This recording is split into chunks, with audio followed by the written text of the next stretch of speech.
Boa noite. Nós estamos aqui hoje com mais uma live do IDAI. Nós temos hoje como convidado um pós-doutorando, um doutorando do PPG Bios, do Programa de Bioética e Saúde Coletiva, né? E que é uma instituição que reúne pesquisadores da Fiocruz, da UFRJ, da UERJ e da Federal Fluminense, né? E o Renan, ele vai nos falar, o Renan Oliveira, ele vai nos falar hoje sobre o processo de judicialização dos bens da área de saúde, mais particularmente de leitos, e a gente vai correlacionar isso com esse processo, tentar entender como está se dando esse processo agora diante da pandemia, né? Então, eu estou só aguardando aqui o Renan entrar para a gente dar continuidade. Eu tive um problema técnico, tive que reiniciar a live, mas isso é bom também porque dá tempo para o Renan fazer a solicitação e poder ser aceito aqui para participar da live com a gente, né? Bom, eu lembro a todos, nós vamos ter então na próxima semana uma discussão sobre fake news, né, em tempos de pandemia, e a live que teria sido hoje ficou para daqui a 2 semanas então, onde a gente vai discutir a questão de questões bioéticas relacionadas ao meio ambiente, a questão dos animais e a sustentabilidade do nosso modo de vida, né? Nós estamos concluindo agora, então, aquele número da revista Diversitates, que vai falar sobre diversos aspectos da pandemia, né? Várias pessoas já enviaram seus artigos e estão agora no processo de revisão e avaliação, né? Para que, então, a gente possa, até o final do mês, lançar o número da revista sobre a pandemia, né? Nós provavelmente vamos fazer 2 volumes específicos sobre a pandemia. E não sei se o Renan está tendo alguma dificuldade para entrar.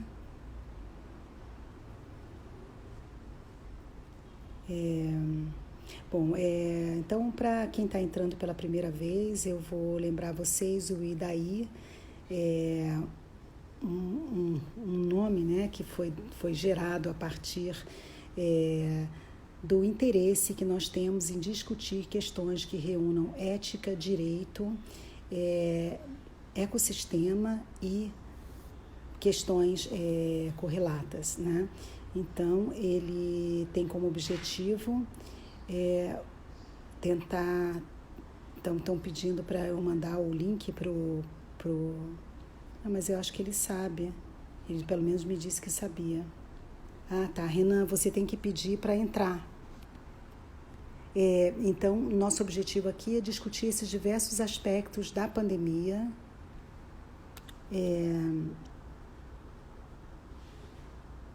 Ele já entrou? Como é que ele já entrou e eu aceito? Ah, visualizar. Pronto. Esses diversos aspectos da pandemia. E hoje, então, nós temos a questão da judicialização, né? Oi, Renan. Boa noite. Você precisa colocar a câmera virada do outro jeito. Opa. Isso, porque quando nós passamos isso para outra mídia, as câmeras que estão viradas na outra posição, elas não passam direito, tá? Bom, então, Renan, muito obrigado por ter aceito o nosso convite. O Renan, como eu já mencionei, ele está fazendo doutorado, está concluindo o doutorado, conclui esse mês o doutorado no programa de bioética, ética aplicada em saúde coletiva, né, o PPG Bios, e o tema dele é justamente a judicialização, e ele então agora aceitou participar dessa live, falando um pouco sobre esse processo, né? Quer dizer, como se dá, o que eu vou pedir, a minha primeira pergunta para o Renan, justamente, é para que ele explique um pouco desse processo para a gente, como se dá a judicialização em tempos normais, né? o que é o processo de judicialização da saúde, né? É, toda essa passagem do momento em que a pessoa se inscreve, o momento em que ela passa por um médico que a assiste, né, que dá um laudo, e que depois ela passa, ao ter algum tipo de bem da área de saúde recusado, ela entra então com um processo legal para que um médico, então, regulador, faça uma avaliação. Quer dizer, ele explica um pouco desse processo para a gente, e para depois, então, a gente tentar entender um pouco o que modificou nesse processo, se de fato houve alguma modificação durante a pandemia, durante o momento que nós estamos vivendo agora. Então, Renan, com você a palavra. Obrigado, Maria Clara. Obrigado a todos aí pelo convite. Letícia também, que está conosco e que eu tive o prazer de receber o contato dela também nos últimos dias, juntamente com a Maria Clara, para poder participar aqui dessa live com vocês e falar um pouquinho sobre um tema que eu venho estudando aí há 4 anos, né, que envolve a judicialização da saúde, a internação hospitalar e a regulação no Sistema Único de Saúde, né? É um tema que me provoca muito, até porque eu trabalho na gestão em saúde, trabalhei por anos com regulação, né? Hoje eu trabalho na gestão do SUS, né? Então envolvendo aspectos mais gerais de políticas públicas e também planejamento, né? E também, de um modo também geral, a regulação, né? Então, é um assunto bastante peculiar, né, e que envolve aí inúmeros atores do sistema de saúde, seja aqueles que estão lá na assistência direta ao paciente, né, lá no ponto de origem, né, onde o primeiro o diagnóstico é feito, a primeira avaliação é feita, e o paciente tem um indicativo ali de que precisa de algum tratamento, algum medicamento, né, alguma terapia, e a partir de então ele procede em encaminhamentos, né, e segue os fluxos do Sistema Único de Saúde para conseguir uma autorização ou mesmo a dispensação, né, desse insumo, desse recurso pelo setor público, né, que pode envolver tanto processos autorizativos da gestão, assim como também pode envolver uma outra unidade de saúde que vai receber esse paciente que precisa aí do atendimento a ser prestado, né? Então, como a gente colocou um pouquinho nesse momento inicial, né? Todas as ações judiciais elas têm um fundamento aí que se remete ao direito do usuário a um tratamento no SUS, né? Envolvendo aí os princípios da universalidade, da integralidade da assistência, da igualdade, né? Consequentemente, os princípios aí aplicados da equidade, né, que precisam ser aplicados no momento em que você precisa escolher sobre como vai ser prestada a assistência ao paciente, né? E também não podemos deixar de envolver também toda a participação da comunidade em todo esse processo, né? Na fiscalização, no acompanhamento, né? Então aí pensando de um modo geral nos princípios do Sistema Único de Saúde. Então, diante desses direitos, né, e na necessidade do que o paciente tem, que o usuário tem no sistema público, ele busca um atendimento numa unidade básica de saúde em determinado momento, sentindo ali alguma condição debilitada, e aí a partir desse momento, quando ele tem ali numa consulta, num atendimento, a necessidade de um tratamento, ele é encaminhado para um determinado local. E aí, esse encaminhamento que é feito, né, é um pedido que às vezes é do próprio Sistema Único de Saúde. Então, esse pedido é feito através de uma requisição, né, do profissional médico, e no sistema público, nos encaminhamentos feitos, a gente tem ali na gestão a possibilidade desse pedido ser aceito ou mesmo ser negado, né? Então, diante da negativa, né, ou mesmo da falta, né, essa negativa pode estar relacionada à falta, né? Ela pode estar relacionada, às vezes, à impossibilidade do sistema atender. Então, existem algumas justificativas que podem levar aí a possibilidade desse usuário requerer um direito, né, que nesse momento aí está sendo lesado ou está sendo prejudicado nas instituições jurídicas, né? Então ele pode procurar um defensor público, o Ministério Público, né, ou um advogado, para que ele proceda aí os encaminhamentos na via judicial e diante de uma decisão judicial pelo acesso, né, ou por prover aquele determinado tratamento, esse pedido ele acaba retornando para o sistema público, que precisa ali ou comprar, ou encaminhar o paciente, ou garantir que aquele atendimento ocorra em determinado momento, né? E aí é que moram, às vezes, as grandes dificuldades que o poder público tem, né? O poder público tem procedimentos administrativos a serem realizados, seja numa compra, né? Seja na regulação de um atendimento, né? Existem alguns procedimentos que são adotados que às vezes não conseguem corresponder o atendimento de determinada demanda em tempo oportuno, né?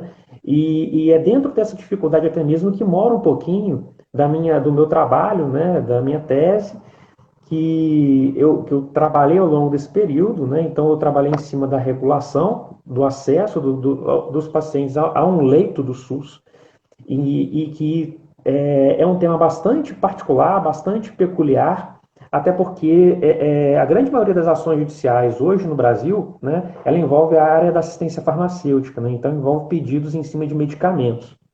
Então, alguns medicamentos, eles dependem aí da produção da indústria farmacêutica, dependem de estar no rol de procedimentos, né, de procedimentos não, de medicamentos do Sistema Único de Saúde, né? Então, quando a gente compara isso para a internação hospitalar, o que a gente vê é que, na maioria das vezes, esses pacientes eles têm requisições que muitas vezes envolvem cirurgias, envolvem procedimentos que são realizados pelo próprio sistema público, né?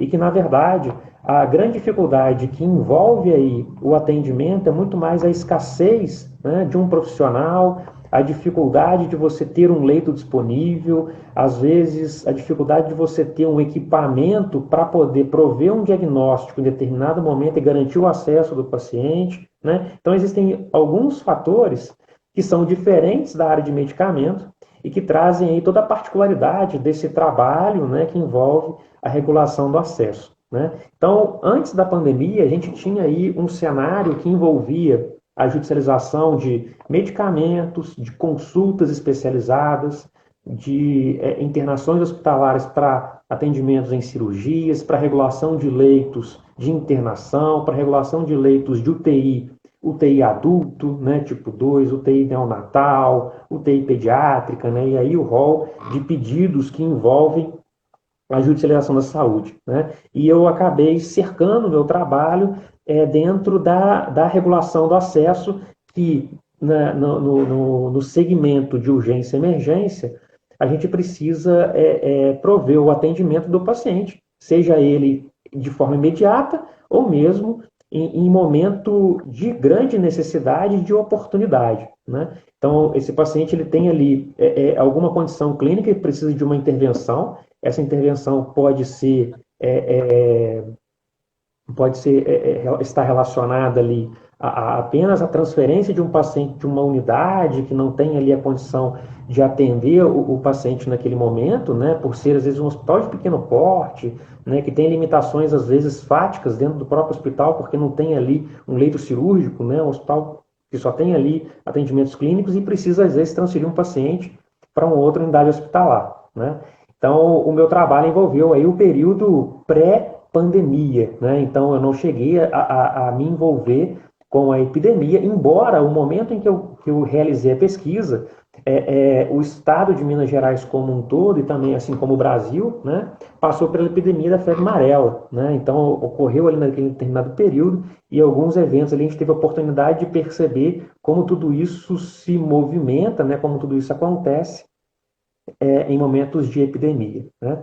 Então, é interessante notar como todos os procedimentos eles precisam estar muito bem embasados, né? Então, ter uma forte relação com princípios, né? Sejam princípios aí, do Sistema Único de Saúde ou mesmo princípios relacionados à ética profissional, né? A atitude, o trabalho de um determinado profissional frente ali à relação com outros profissionais ou mesmo frente a essa ação judicial, que tem por base ali um direito do paciente, tem ali por base também um fundamento de necessidade dentro de um laudo de internação que justifica ali a transferência e a internação do paciente, né?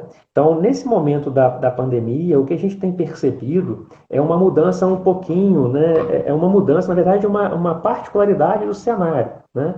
Porque a pandemia, né? Ela atravessou o mundo e agora chega ao Brasil, né? Nós tivemos a oportunidade de ver experiências em outros países, em outros locais, que por hora nos agilizaram em determinados procedimentos.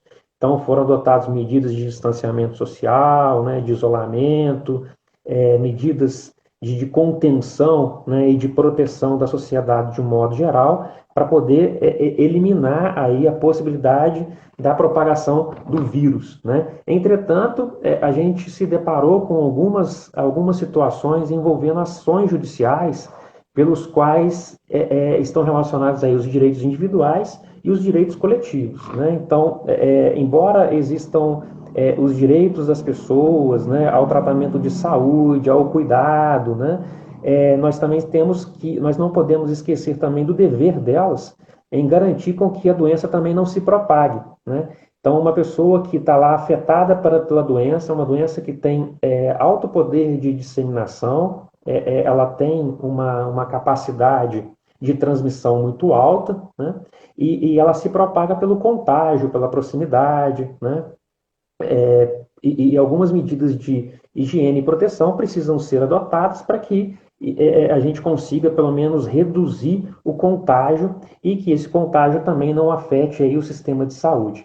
Então, a gente se deparou em algumas situações com pacientes, por exemplo, que não respeitaram as medidas de isolamento que foram recomendadas pelo próprio setor público, pelas unidades básicas de saúde, por médicos, né, enfermeiros, profissionais das unidades de saúde da família, e essas pessoas, às vezes, diagnosticadas, sabendo até mesmo do diagnóstico, mesmo assinando um termo de responsabilidade recomendado pelo Ministério da Saúde para poder ficar em casa e evitar aí a propagação do vírus, não respeitaram e acabaram adotando aí a sua rotina de vida, né, de uma forma normal, de uma forma natural, não restringindo o contato com outras pessoas. E aí o judiciário, em algumas situações, ele teve uma atuação, né, em prol de garantir também o direito coletivo, né, o direito das outras pessoas a também não serem contaminadas, né, a não estarem expostas àquela possibilidade de propagação, que aquela pessoa ali, por vezes, né, não pensando no coletivo, né, pensando muito nas suas necessidades básicas, né, de, às vezes, garantir a sua renda, o seu trabalho, né, o seu lazer, né, não pensando, né, no direito coletivo, acabou ali, em determinados momentos, se envolvendo. E aí, algumas ações judiciais surgiram, né, para poder garantir esse direito coletivo. Não só ações nesse sentido, mas também tiveram ações aí com relação a medicamentos, né? E esses medicamentos, existem ações aí que estão relacionadas tanto à restrição na distribuição de alguns medicamentos tidos como importantes para o tratamento, como foi o caso da hidroxicloroquina, né? Então, para poder garantir ali uma reserva nos setores de saúde, para poder haver com que haver uma dispensação, né, para aqueles pacientes em tratamento, né? Em outros momentos também houve a requisição, né, de pacientes por meio judicial para poder se garantir o acesso a esse medicamento, mesmo não havendo ali evidências ainda científicas de que houvesse a garantia, né, da eficiência terapêutica do medicamento, né?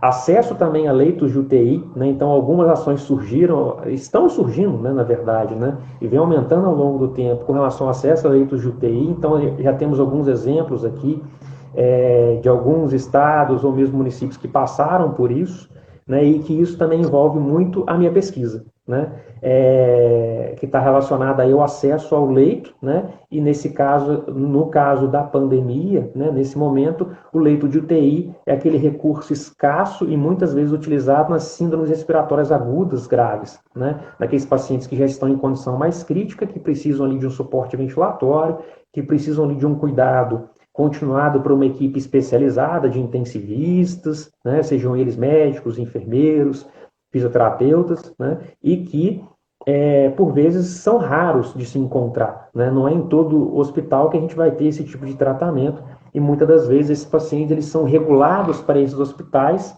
e precisam, ali, em um momento oportuno, ter acesso a esse tipo de leito. Né?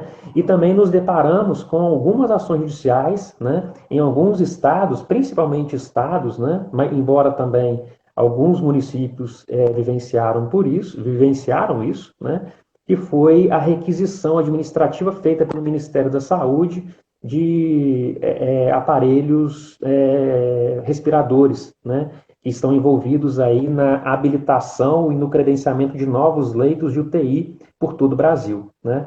Então, houve a requisição administrativa do Ministério e também decisões judiciais em prol de alguns estados para poder fazer com que esses respiradores pudessem chegar ali àqueles que adquiriram, né, que compraram e que em determinado momento não fosse respeitada, né, a requisição administrativa feita pelo Ministério da Saúde. Né? Então, existem algumas ponderações, é lógico, que a serem feitas entre aí os direitos, né, das pessoas, os direitos coletivos também. Né? Então, entendendo aí que a requisição administrativa até mesmo feita por parte do próprio Ministério da Saúde, entende também que o Ministério da Saúde quer enxergar aí o Brasil como um todo, né? Então enxergar as regiões de maior necessidade para tentar garantir com que esses equipamentos cheguem ali àqueles locais que possuem um coeficiente de incidência elevado, uma taxa de ocupação de leitos elevada e que precisam de apoio do Ministério da Saúde. Né?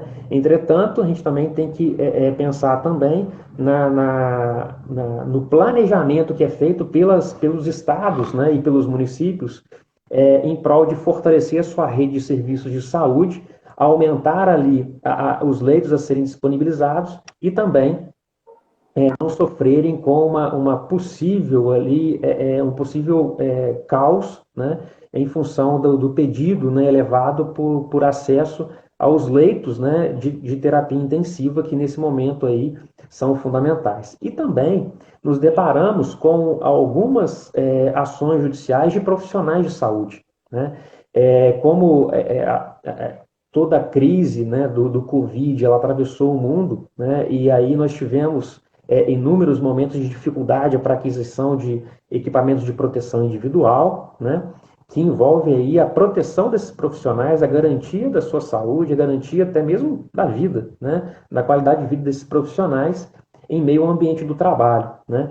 E diante da escassez desses equipamentos de proteção individual, muitos locais de trabalho tiveram a dificuldade de adquirir e também de dispensar para esses profissionais, para que eles pudessem aí ter o mínimo, né, para realizar as atividades. Né? Então, aí, só citando assim, alguns exemplos iniciais, como a pandemia trouxe um rol de ações judiciais muito, muito diferentes, né, do vivido anteriormente, embora algumas, né, a gente já vivenciava, que era o caso de acesso de leito de UTI, que era o acesso a medicamentos, né, mas nesse momento a gente teve aí a evidência também de outras ações judiciais, né, que em prol da grande necessidade, às vezes da exposição, né, acabaram tendo grande evidência nesse momento. Né? Então, trazendo um pouquinho para a discussão que eu faço, né, em cima do meu trabalho, que é a regulação de acesso aos leitos, né? A gente já vivia isso antes, no sistema público de saúde, principalmente. Na pesquisa realizada por aqui, né, em Minas Gerais, a gente percebeu que a maioria dos procedimentos, eles eram procedimentos já da tabela do Sistema Único de Saúde, né? Então, esses procedimentos relacionados à tabela do SUS, então isso quer dizer que o sistema, né, tinha ali a possibilidade de prover o atendimento, entretanto, na prática, né, houveram grandes dificuldades inerentes à falta de profissionais, né, e aí profissionais especializados, né, há dificuldade no acesso a leitos, né, e leitos que muitas vezes são leitos especializados, não são leitos comuns, né, de fazer essa regulação, ou mesmo condições clínicas que envolvem ali determinadas particularidades em que precisam ser avaliadas com cuidado para que o profissional que vai receber esse paciente saiba o que ele está recebendo e saiba quais são as medidas que ele vai ter que adotar na terapêutica dentro da unidade hospitalar, né? Então a gente identificou inúmeras razões ali para envolver essa dificuldade. Quando a gente traz isso para o Covid, né, como a gente tem aí uma grande demanda, né, e uma demanda que ela envolve uma necessidade por leitos que são especializados, né, e leitos também que estão relacionados ao próprio cuidado, né, e a proteção e a segurança do paciente, né? A gente não pode também esquecer que os hospitais que são especializados para atendimento COVID, eles precisam reservar alas, precisam reservar áreas para atendimento nas enfermarias clínicas e também nas UTIs para os COVIDs, né? Até porque se a gente utilizar leitos não COVIDs e misturar esses pacientes, a gente tem ali uma propagação possível da doença para esses pacientes e que não é isso que a gente deseja, né? Se a gente quer ali proteger e evitar a difusão do vírus numa determinada área ou mesmo na comunidade, a gente precisa adotar medidas ali de proteção e de segurança, né? Então a gente percebe nesse momento que as dificuldades, além das existentes anteriormente pela falta, né, em determinados momentos, né, e principalmente nas áreas especializadas, a gente também tem nesse momento dificuldades que são as áreas especializadas, né, que é o atendimento COVID, né, tanto ao leito clínico, assim como o atendimento COVID no leito de UTI, né, e sem contar que no leito de UTI a gente tem outros fatores que são dificultadores, que estão relacionados a profissionais, né? Não é fácil você montar uma escala de profissionais envolvendo aí médicos intensivistas, fisioterapeutas, enfermeiros, né? Que precisam às vezes, né? Muitas das vezes serem aproveitados, né? De outras unidades, né? Então às vezes o profissional ele trabalha numa unidade num dia, trabalha numa unidade no outro, né? Então acaba tendo a necessidade de aumentar a sua jornada de área de trabalho para poder estar atendendo o interesse, né, e a necessidade do setor público, né? Então você tem ali a montagem de leitos especializados e que não é fácil de você conseguir ali em determinado momento. Além disso, é lógico, né, os equipamentos que muitas das vezes são raros de você conseguir, são difíceis de serem produzidos porque são produzidos por empresas, né, dentro e fora do Brasil. A grande maioria que produz em escala está concentrada fora do Brasil e por isso até mesmo que a gente teve dificuldade na importação e na requisição administrativa, né, feita não só pelo Ministério da Saúde, pelo Brasil, mas também por outros países, né? A gente tem aí reportagens até mesmo que o próprio Estados Unidos ele segurou cargas, né, de respiradores no país que estavam atravessando para outros países, né?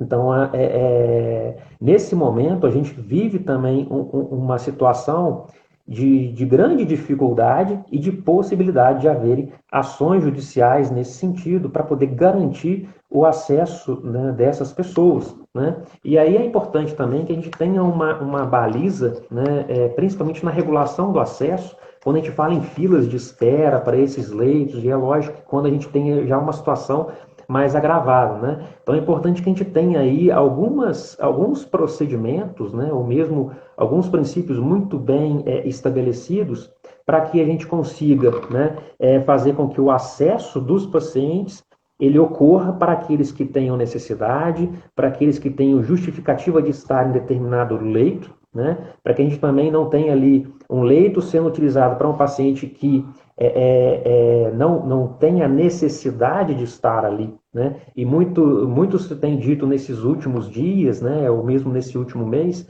a situação da testagem. É preciso testar, testar e testar, né? Principalmente quando a gente fala disso no ambiente hospitalar, né? Um paciente ele pode entrar, às vezes, como um suspeito, né, de Covid-19, e é importante a testagem, né, em momento oportuno, e que o resultado saia também em momento oportuno, até para que esse paciente que é suspeito, né, não seja ali, não tenha ali a possibilidade de ser atendido ou mesmo misturado com outros pacientes que já são confirmados com Covid, né? Então, até que a própria unidade hospitalar consiga ali estabelecer, né, triagens, né, áreas hospitalares, né, para poder determinar aqueles pacientes que são suspeitos, aqueles que são confirmados, tentar diferenciá-los dentro da própria unidade e tentar reduzir até mesmo a possibilidade de contágio para aqueles que, em determinado momento, são não Covid, né?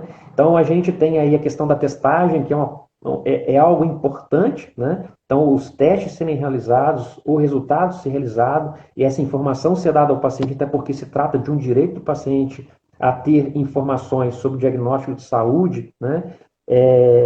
Não só por si, mas também do coletivo, né? Critérios de priorização de acesso, né? Então, é preciso estabelecer critérios de acesso a esses leitos, sejam leitos clínicos ou leitos de UTI, e aí mora a importância de diretrizes clínicas, de protocolos muito bem definidos, estabelecidos, né, que tragam ali os requisitos, né, do diagnóstico clínico, assim como os exames complementares a serem realizados, né, para poder a gente ter ali o acesso daquele paciente que realmente precisa e que tem ali a necessidade de ser atendido naquele determinado leito, né? Então aí é importante a gente ter essa delimitação clara dos casos, né? Então se a gente não sabe aí qual paciente que é Covid, não Covid, o que é suspeito, o que é confirmado, a gente tem também dificuldade aí para poder definir esses protocolos, né? Uma transparência também na fila de espera, né? E é lógico que a gente precisa preservar, né?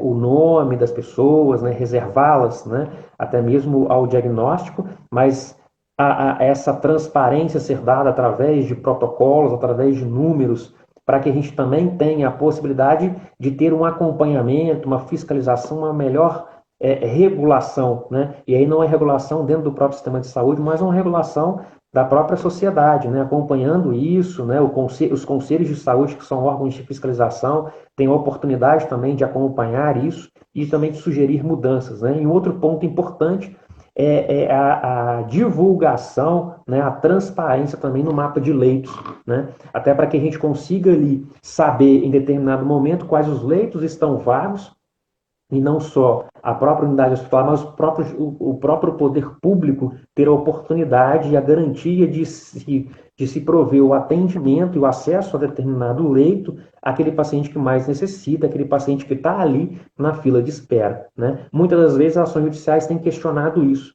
né, o acesso dos pacientes aos leitos. Entretanto, a gente viu, né, já ações judiciais não garantindo esse direito, né, fazendo com que fosse, naquele momento, respeitada a fila de espera que foi ali preconizada pelas instâncias de regulação do próprio setor público, tendo em vista que o direito ele é universal, mas a gente precisa também considerar não só isso, mas também outros princípios, principalmente o da igualdade, né? E aí aplicando princípios de justiça, né, da equidade, tentando trazer uma diferenciação, né, no diagnóstico, na avaliação clínica, nos procedimentos já previamente adotados, aquele que tem justificativa para estar em determinado leito, né? E aí é importante também que a gente tenha um diálogo interinstitucional, né? Então, as instituições jurídicas, o executivo, assim, os próprios conselhos de saúde têm determinada importância nesse momento para poder prover uma grande discussão, instituir câmaras técnicas, né, câmaras que possam prover um apoio aí ao próprio setor público e às unidades de saúde para que a garantia do acesso aconteça para aqueles pacientes que mais necessitem, principalmente nesse momento em que a gente passa por uma crise, né, não só sanitária, né, mas também uma crise em outras esferas fundamentais para a nossa sociedade. Então, acho que, de um modo geral, acho que era um pouquinho do que eu queria colocar, e agora voltar a falar para a Clara. Obrigado, Clara. Bom, Renan, teria várias perguntas para fazer, quer dizer, em tempos normais, teria muita curiosidade de saber quanto tempo, de uma maneira geral, costuma durar esse processo, né? Quer dizer, o momento em que o paciente ele recebe a recusa e ele entra com recurso, com uma ação, e que o médico regulador e que a justiça dá um parecer e que a instituição é obrigada ou não a satisfazer esse parecer, né? E parece que em tempos de pandemia isso evidentemente se torna muito mais grave porque não há esse tempo hábil, né? As questões são muito mais urgentes. E, quer dizer, eu queria entender um pouco mais sobre isso e, no caso, como se dá isso? Quer dizer, na verdade, você falou de um diálogo, né? Quando é impetrada uma ação judicial por um leito, por medicamentos, quer dizer, significa que já foi vencido um processo no qual o médico regulador disse que aquela não era prioridade, né? Quer dizer, aquela pessoa não teria acesso prioritário àquele bem, né? É, isso o parecer desse médico regulador, é o que é analisado por quem dá o parecer judicial, ou esse médico regulador, ele depois fornece um parecer detalhado a partir quer dizer, como há uma contestação pelos profissionais da equipe de saúde, porque você falou, por exemplo, em tempos de pandemia, já houve o caso de pessoas entrarem com ação e simplesmente a instituição conseguir comprovar que a fila de espera precisava ser respeitada, né? Em que momento do processo se dá esse diálogo? Então, Clara, com relação ao tempo, né, isso varia muito, né? É, e acredito também, né, lógico que a gente precisa fazer, talvez, é uma das sugestões que eu faço, que se faça uma avaliação sobre o tempo de espera em outras regiões, porque eu trabalhei com uma macro-região, né? Então, a particularidade da assistência à saúde, os fatores epidemiológicos, eles são muito específicos, né? Então, uma coisa que me chamou muita atenção é que, ao longo da minha pesquisa, né, aqueles leitos, né, aqueles procedimentos que não pediam, né, não requisitavam um leito de UTI, foram os que mais aguardaram, né, foram os que tiveram um tempo de espera maior, né, chegando aí com uma ação judicial a aproximadamente 230 horas. Né. Os leitos de UTI, eles chegaram aí a aproximadamente 30 horas, desde a solicitação até mesmo a internação. Então, varia muito pelo tipo, pela necessidade de leitos.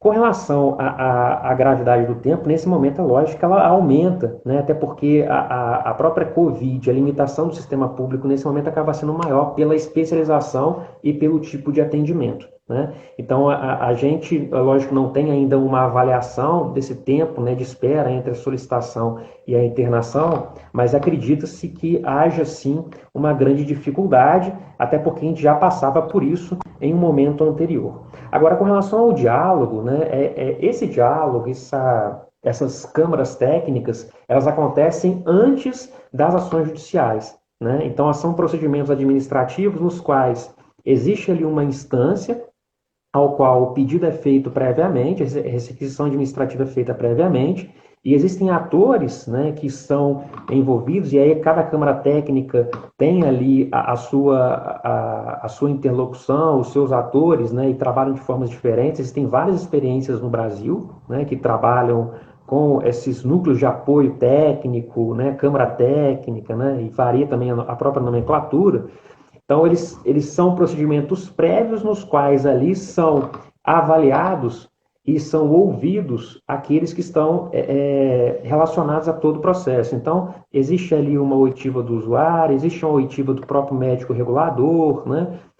Do médico assistente, quando há necessidade. Existem ali atores do Conselho de Saúde, da gestão, né? Então, é uma instância técnica no qual são feitas algumas avaliações que podem sugerir ou indicar a possibilidade de um atendimento, né, daquele paciente em determinado momento. Né? Então, às vezes, verificar-se que a situação daquele paciente realmente é grave, né, que não foi percebido no momento anterior, e garantir o atendimento dele ali numa fila de prioridade em momento mais oportuno. Né?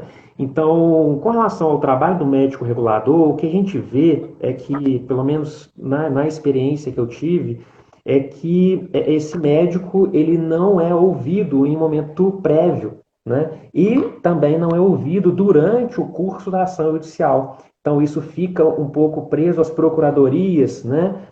Que respondem juridicamente, ou mesmo às instâncias jurídicas, e o médico regulador, que é esse técnico, que é esse mediador, né? Então, é uma figura que ele está ali mediando a unidade de origem com a unidade de destino, ouvindo o médico da origem, ouvindo o médico do destino, tentando perceber ali o grau, né, de risco daquele paciente que está lá na origem que precisa ser transferido, né? E além disso, né, nesse processo de transferência, ele ainda precisa balizar aqueles que estão na fila de espera dele, que possuem maior necessidade para encaminhar a uma determinada unidade, né? E aí isso é lógico que se agrava, porque quanto mais pessoas precisam de um determinado leito ou de um profissional, maior também vai aumentando ali aquela fila de espera. Então, o que a gente percebe é que esse profissional ele não está envolvido nesse processo e se percebe uma oportunidade também de incluí-lo.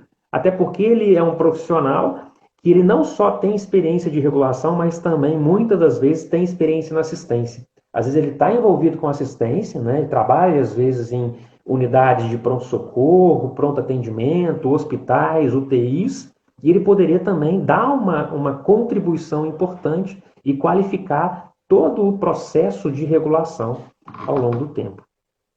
Sim. E como é que é nas unidades de saúde, quer dizer, o recebimento de uma resposta judicial, quer dizer, ele impacta muito a ordem da unidade de saúde? Assim, Como a ah, unidade de saúde de não, destino ou de origem? pois é, decidindo, por exemplo, a favor, uma decisão a favor de um determinado paciente, quer dizer, como ela impacta a unidade de saúde e como ela impacta a própria percepção dos profissionais de saúde sobre o estado dos pacientes em questão. Como a regulação, essa regulação do paciente, ela segue critérios, né, de risco, né, e critérios clínicos, quando às vezes eles se deparam com uma determinada ação judicial para o médico regulador ali, às vezes ele observa, olha, esse caso aqui ele não é tão grave quanto o que eu tenho aqui na fila de espera.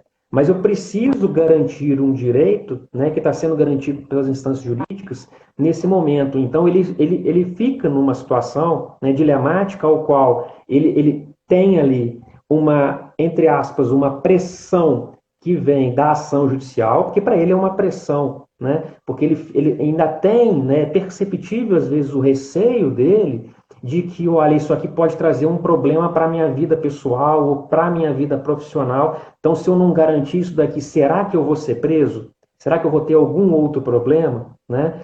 Ou se esse paciente morre, ele tem uma ação judicial para poder interná-lo, né?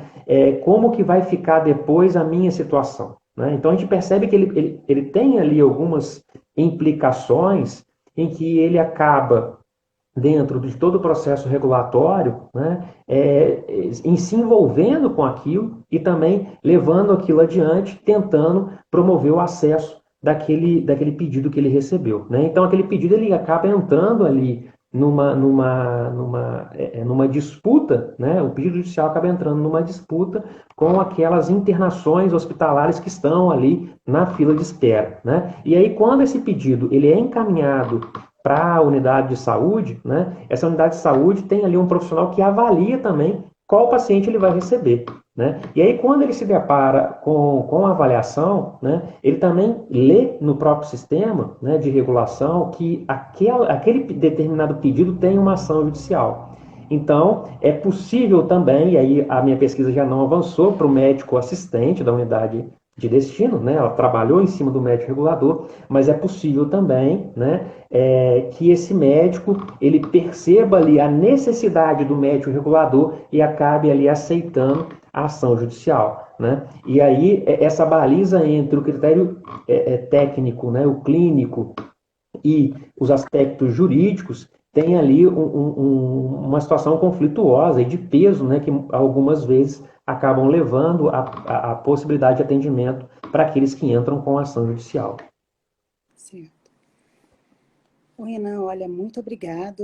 Assim, eu não sei se você gostaria de fazer outros comentários sobre essa situação específica da pandemia.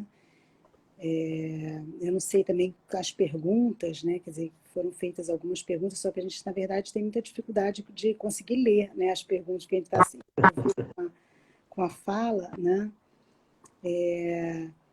Mas, quer dizer, de qualquer forma, eu acho que isso fortalece, né? Quer dizer, as ações judiciais elas acabam intensificando. A Luciana, mas eu não consegui ler qual foi a pergunta. Eu também não. Eu não consegui ler. Eu vi que vocês disseram, inclusive, que a pergunta foi boa, né? Mas, assim, se a Luciana puder recolocar a pergunta rapidamente, a gente encerra. Letícia, como você avalia a influência de marcadores sociais de raça, classe social no processo? Eu tinha pensado em perguntar isso também, se existe inclusive estatísticas sobre isso, né? Quer dizer, sobre quem entra com os processos, que tipo de grupo da sociedade entra com os processos, se há um tipo de análise já feita sobre isso, sobre como os parâmetros raciais, de gênero e de classe social, eles comparecem dentro desses processos. Eu não li nada ainda sobre esses aspectos, né? E não percebi ainda em pesquisas realizadas esses indicadores, principalmente na regulação, né? O que eu percebi ao longo da pesquisa é que o próprio médico regulador ele tenta tratar ali todos os sujeitos, né, que estão envolvidos na regulação de um modo igual, né? E a igualdade para ele está dentro da condição clínica em que ele avalia a necessidade do paciente, o risco, né, à saúde, para poder garantir esse atendimento.